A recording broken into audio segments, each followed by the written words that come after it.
Hello my बच्चा वाली, कैसे हैं आप लोग। उम्मीद करते हैं अच्छे होंगे। अच्छे रहना भी बहुत ज़्यादा ज़रूरी है। मैं आपको बता देती हूँ, आज हम करने वाले हैं बेटा इनविटेशन राइटिंग का दूसरा पार्ट। ठीक है, फर्स्ट पार्ट आप जा करके चेक कर सकते हो, मैं लिंक इसमें शेयर कर दूंगी, आप जाके चेक कर सकते हो कि इनविटेशन कैसे लिखते हैं। ठीक है, अगर आपको किसी को बुलाना है, आपको किसी को इनवाइट करना है, अभी ये नहीं आपके दोस्त को आपको इनवाइट करना है तो आप अच्छे से उनके लिए बढ़िया सा इनविटेशन राइटिंग लिखोगे, मैं ये नहीं कह रही। लेकिन अगर कोई ऑफिशियल इंसान है या फिर आपको चीफ गेस्ट को बुलाना है या फिर कोई आप बहुत बड़ा कुछ प्रोग्राम रखे हो, कोई बहुत बड़ा ओकेजन आपके घर पे, तो आपको किसी स्पेशल इंसान को, स्पेशल गेस्ट को, किसी चीफ गेस्ट को बुलाना है तो किस तरह से इनविटेशन राइटिंग लिखते हैं, ये मैंने हम लोगों ने हम सब ने पढ़ रखा है, मेंशन कर रखी हूँ मैं इससे पहले वाले वीडियो में। ठीक है, अभी आपको क्या करना है, अभी आपको बताना है रिप्लाई कैसे करते हैं। ठीक है, अब जैसे कि मान लो पिछली बार तो मैंने बता दिया कि आपको कैसे किसी को इनवाइट करना है, इस बार हम पढ़ने जा रहे हैं कि कैसे किसी के इनविटेशन को रिप्लाई करना है। ठीक है बेटा,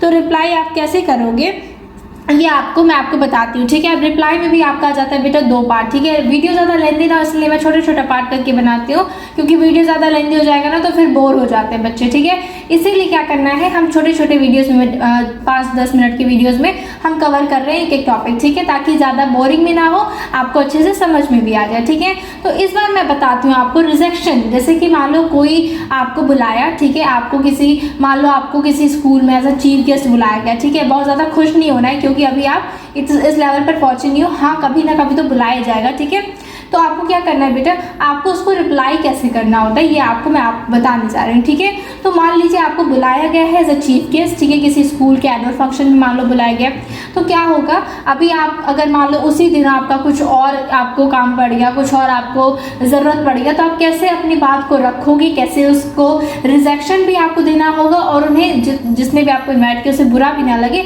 इस तरीके से आपको इन्विटेशन राइटिंग लिखना होता है। ठीक है, चलो तो हम स्टार्ट करते हैं बेटा।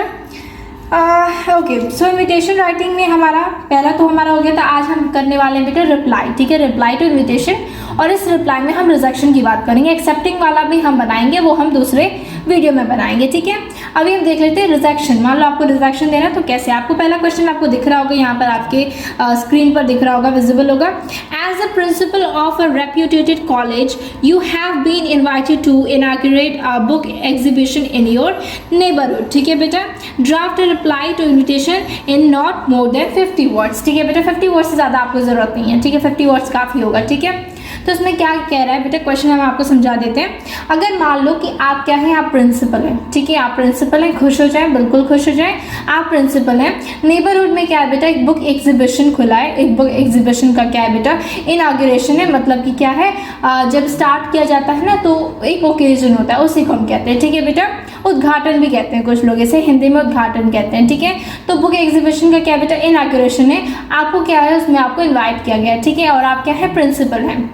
अब आपको उसी हिसाब से एक्सक्यूज़ बनाना, अब ये नहीं कि हमें प्रिंसिपल है तो हमें क्या करना है, हमें स्टेज पर परफॉर्म करना है इसलिए हम नहीं आ पाएंगे, तो रिजेक्शन का रीज़न भी आपको अपने पोस्ट के हिसाब से देना होगा। ठीक है, तो अभी आपको प्रिंसिपल बनाया गया, तो प्रिंसिपल में आप क्या एक्सक्यूज़ कर सकते हो, क्या बहाना दे सकते हो, क्या फिर रीज़न दे सकते हो, इस बात का भी आपको बहुत ज़्यादा ख्याल रखना होगा।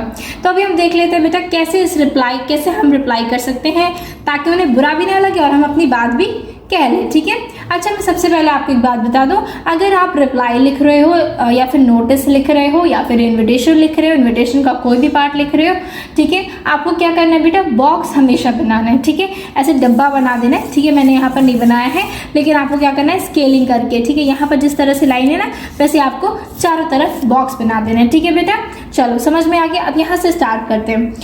द प्रिंसिपल, ठीक है, द प्रिंसिपल ABC कॉलेज मार्च 25, ये क्या है बेटा, डेट है। डेट आप अपने हिसाब से कुछ भी लिख सकते हो। ठीक है, लेकिन कोशिश करना ऐसे डेट लिखो जिससे क्या हो कि आपके जब भी आप लिख रहे हो, मान लो आपको एग्जाम में लिखना है या फिर आपके किसी भी एग्जाम में आया है या फिर आपको किसी को लिखना है, तो डेट अपना थोड़ा सा संभाल के लिखना। ठीक है, ये नहीं कि अब आगे का डेट लिख दियो आप। ठीक है, तो जिस दिन लिख रहे हो उसी दिन का डेट लिखो। ठीक है, ओके, सो 25 मार्च है। तो और हाँ, सबसे इंपॉर्टेंट बात ये भी बेटा, डेट का पैटर्न यही होना चाहिए। ठीक है, डेट का पैटर्न ये नहीं कि हम कहीं पर भी 25 लिख दिए, मार्च का MAR लिख दिए, डॉट लगा दिए, 2023 लिख दिए या फिर 23 लिख करके छोड़ दिए, ये पैटर्न नहीं होना चाहिए। पैटर्न का बहुत ज़्यादा मैटर करता है। ठीक है, तो मार्च 25, 2023 ऐसे आपको लिख देना है डेट। देन आता है बेटा आपका सब्जेक्ट, ठीक है। सब्जेक्ट क्या है? सब्जेक्ट है बेटा इनएबिलिटी। अगर मान लो आपको एक्सेप्ट करना होता तो आप क्या करते? आप नहीं लिखते इनएबिलिटी, ठीक है। लेकिन यहाँ पर क्या है बेटा, आपको रिजेक्ट करना है, तो आपने स्टार्टिंग में ही बता दिया कि हम इस सब्जेक्ट पे बात करने वाले हैं। हम क्या कर रहे हैं? हम इनेबल हैं, हम नहीं आ पाएंगे, हम इनेबल हैं इस इन्विटेशन को एक्सेप्ट करने में, ठीक है बेटा।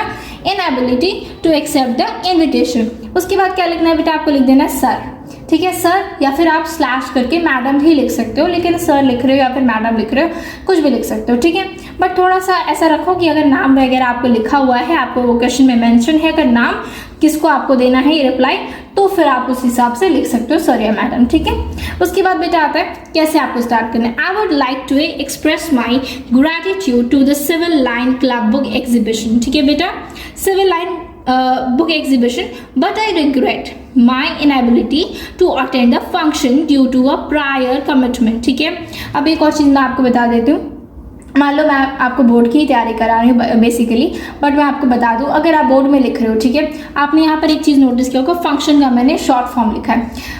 अब आपको अगर ऐसे फंक्शन या फिर कोई भी आपको ऐसे शॉर्ट फॉर्म लिखना है तो बगल में आपको एक नोट बना करके उसमें जितने भी शॉर्ट फॉर्म आपने यूज़ किए वो सारे शॉर्ट फॉर्म के फुल फॉर्म लिख लेना, ठीक है, ताकि बोर्ड को पता रहे कि आपने क्या लिखा है। बगल में आप उसको लिख सकते हो, वो भी मैं आपको पैटर्न बताऊंगी कैसे लिखते हैं, ठीक है बेटा। तो स्टार्ट करते हैं हम फिर से, कहाँ थे हम? हाँ, तो हम क्या कहते हैं? I would like to express my gratitude, ठीक है। मैं अपना ग्रैटिट्यूड दिखाता हूँ, आपको ऐसा शो करना है, ठीक है, एक्सप्रेस करना है to the civil line club book exhibition. लेकिन क्या है? I regret my inability to attend the function due to prior commitment, ठीक है। अब प्रायर कमिटमेंट मतलब क्या है कि मैंने पहले ही किसी को कमिटमेंट दे दी है, मैंने पहले किसी से कह दिया कि हाँ मैं वहाँ पर पहुँच जाऊँगा, इसीलिए मैं आपको इनेबल हूँ आपकी इस इन्विटेशन को एक्सेप्ट करने में, ठीक है बेटा। उसके बाद क्या लिखा है? I have to attend a meeting with the governing body of our college on the same day, ठीक है। और रुको मैं थोड़ा सा इसको ऊपर स्लाइड कर देती हूँ ताकि आपको अच्छे से ताकि आपको अच्छे से देखें। ओके, नाउ आई थिंक आपको विजिबल होगा अच्छे से। हाँ, तो हम कहा थे बेटा, okay, so I have to attend a meeting with the governing body of our college, ठीक है। अब जैसे कि मैंने कहा था कि आपको प्रिंसिपल बनाया गया है, ठीक है, तो प्रिंसिपल के हिसाब से आपको क्या करना है? अपना एक्सक्यूज देना, अपना रीजन देना है, ठीक है। प्रिंसिपल हो, स्टेज पर डांस करने नहीं जाओगे, ठीक है, ऐसा कुछ एक्सक्यूज या फिर आपको नहीं बताना है। और इसीलिए मैं आपको बता रही हूँ क्योंकि बेटा इसमें आपको क्वेश्चन में ये बताया नहीं जाएगा कि आपको क्या एक्सक्यूज देना है, क्या आपको रीजन देना है, ठीक है। रीजन आपको अपने दिमाग से सोचना होगा, ठीक है। तो उसके बाद है बेटा of our college on the same day, ठीक है। अब उसी दिन मान लो अगर पड़ जाएगा कोई ज़रूरी मीटिंग पड़ जाएगी तो क्या करना है? आपको जाना पड़ेगा मीटिंग में, ऑब्वियसली वहाँ पर प्रायर कमिटमेंट था, तो ये बहुत ही अच्छा आप रीज़न लिख सकते हो, ठीक है। Same day for which the inauguration is schedule, ठीक है बेटा। तो यही था आपका। और आपको क्या करना है? 50 वर्ड से ज़्यादा नहीं लिखना है, मतलब ये नहीं आपको बैठ करके लिखते रहना नहीं, बस आपको अब बिना टाइम, अपना टाइम भी वेस्ट नहीं करना है और सामने वाले का भी टाइम ना वेस्ट करते हुए आपको क्या करना है? अपनी बात को क्या देना है, ठीक है। उसके बाद आपको नीचे क्या करना है? नीचे आपको लिख देना योर फेथफुल, ठीक है, योर फेथफुल। आप अपना नाम लिखना, ठीक है, अपना नाम लिखना है क्योंकि अगर आपको मेंशन नहीं है तो आप अपना नाम लिख सकते हो, ठीक है।